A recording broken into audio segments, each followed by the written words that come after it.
The streets, roads and dusty lanes of Colombia have been fertile territory for myths and legends since before the arrival of the Spaniards. Tales of La Patazola, a one-legged wailing banshee that forever sought her child, and of El Duende, a backwards-footed goblin that led travellers to their doom, nibbled at the corners of journeymen's ease for centuries. Although these stories mainly troubled those living in or passing through rural areas, the growth of cities brought with it a new breed of urban legend, rooted in the primal distrust we still harbour somewhere deep inside of modern technology. An example of this is the phantom bus that allegedly roams the city's streets at night. Supposedly, young women who board it alone are found mutilated in overgrown outlying fields a few days later, a frozen look of abject terror illustrating the moment of their last tormented breath. That being said, given that you're certainly not a young woman, at least not last time you checked, and that it's 5:30 on a Tuesday afternoon, phantom buses and handicapped gremlins are the last thing on your mind. You've been using Bogota's public transportation system for over 2 decades, and your greatest concern is that traffic levels have become all but unmanageable since the latest mayor took office. However, home is about 80 blocks away, so your only choice is to wait until the right bus comes along. Walking would certainly take longer than putting up with any traffic jam. When the bus displaying the route sign you're hoping for shows up, its advertised fare is 200 pesos lower than the standard going rate these days. This usually indicates that the vehicle in question is older and a bit more uncomfortable than most. But no bus rider in the history of the city has ever given a damn about that. Folks that consider themselves richer and above this mode of transportation pay 7 times as much to get around by cab, and statistically expose themselves to a higher chance of being mugged or robbed. More power to them, right?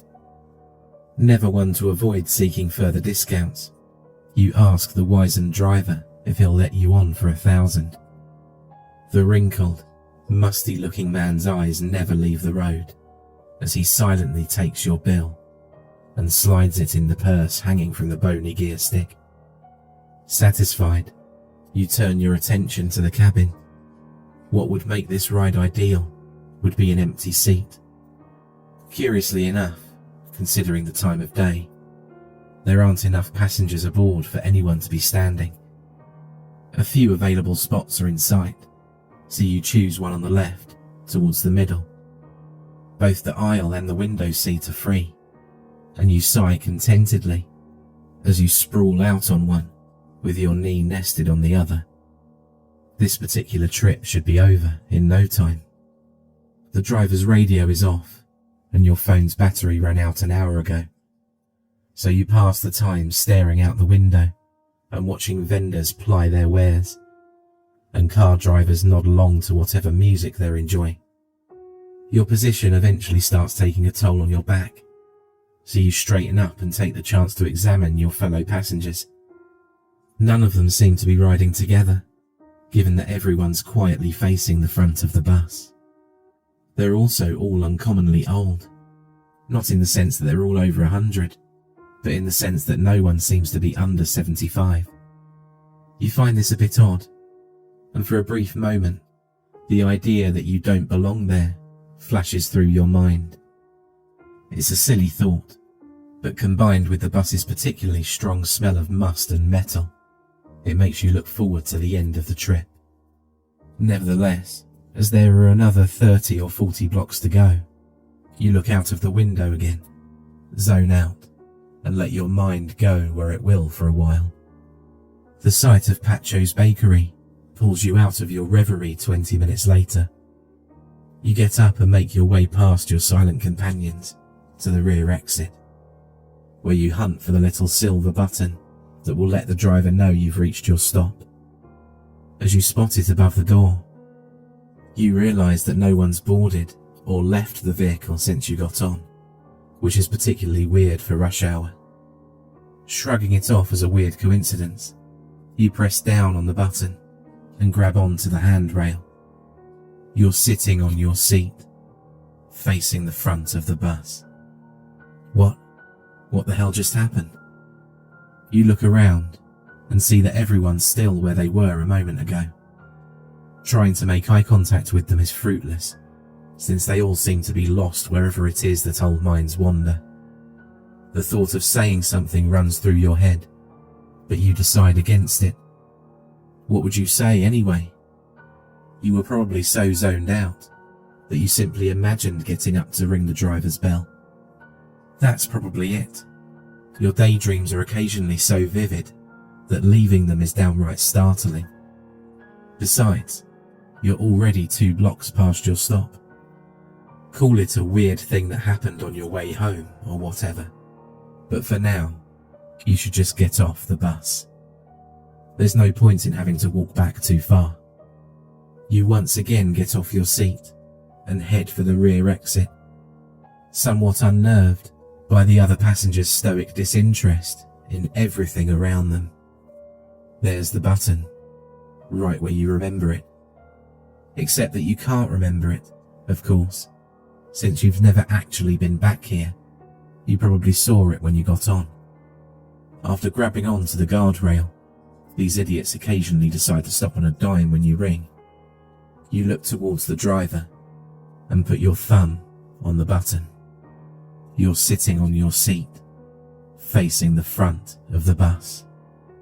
A piercing chill runs down your spine, and instead of fading away, it spreads through every one of your extremities.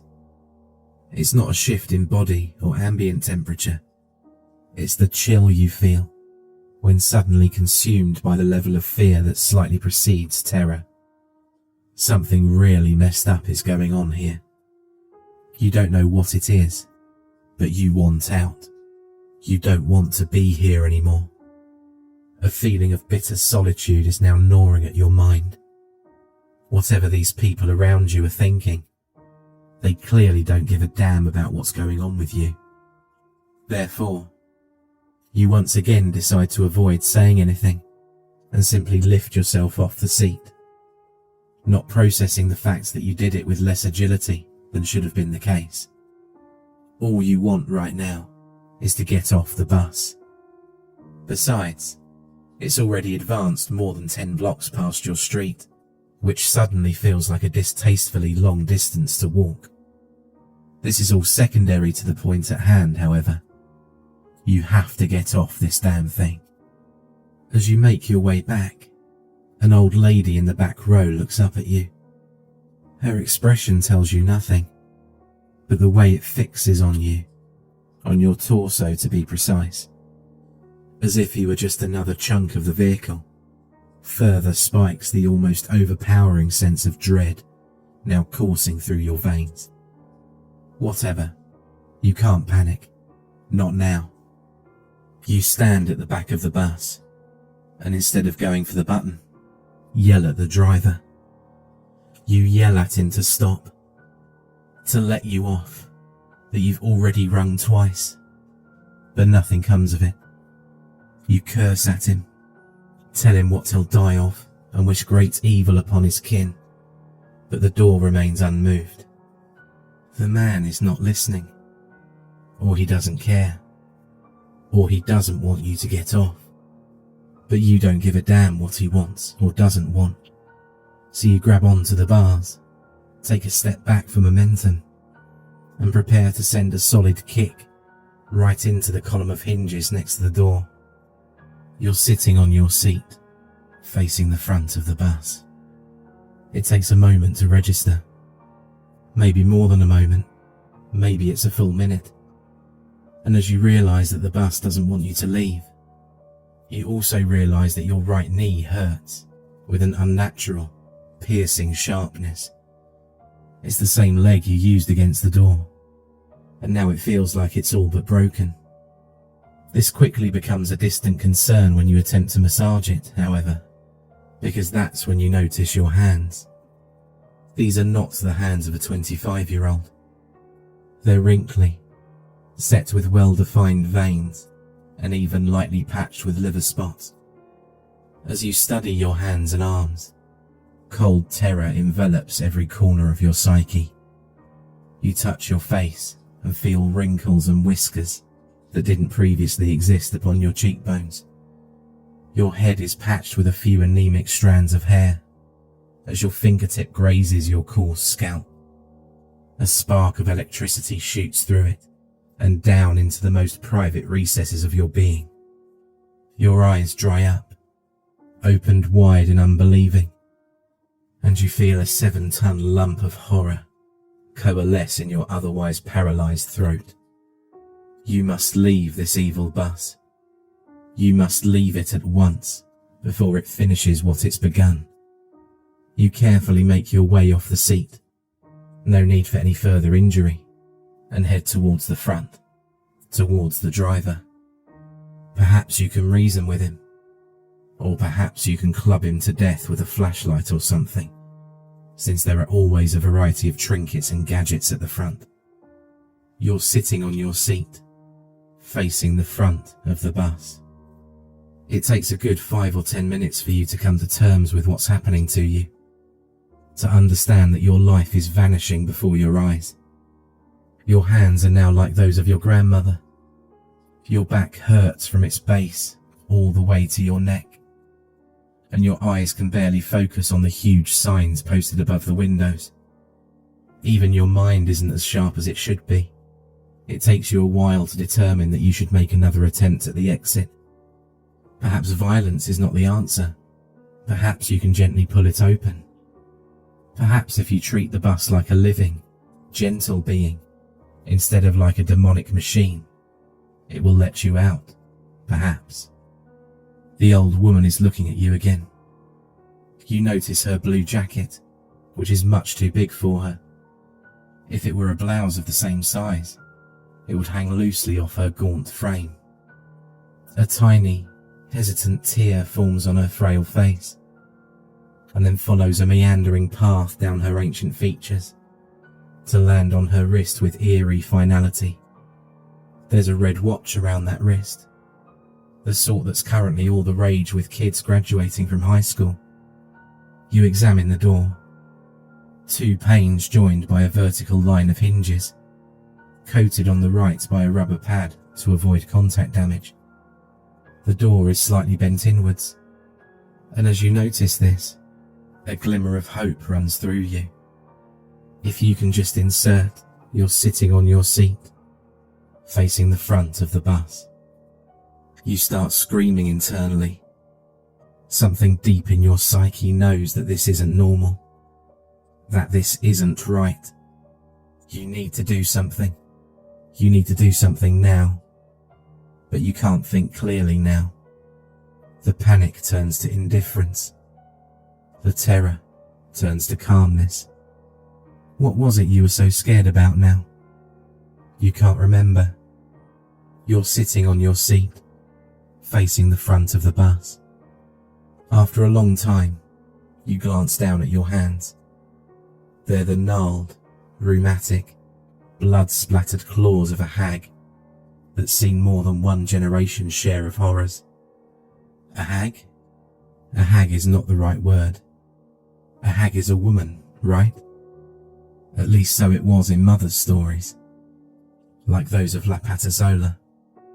Your knee still hurts, but not as much as your elbow. It feels like it's shattered. Ah, yes. This bus. You must get off it. You know you must get off it now. You don't remember why you must, but it's imperative that you do. It's urgent. It was urgent. You're so tired. You try to lift yourself off the seat, but your knee buckles under your weight. It's by chance that you fall back on the bench. You must get off the bus. You remember these buses. They used to take you to work. You steady yourself on the bench. You'll try to get off the bus, but in a moment, you must rest. The bus can wait. You're sitting on your seat, facing the front of the bus. You're sitting on your seat, facing the front of the bus.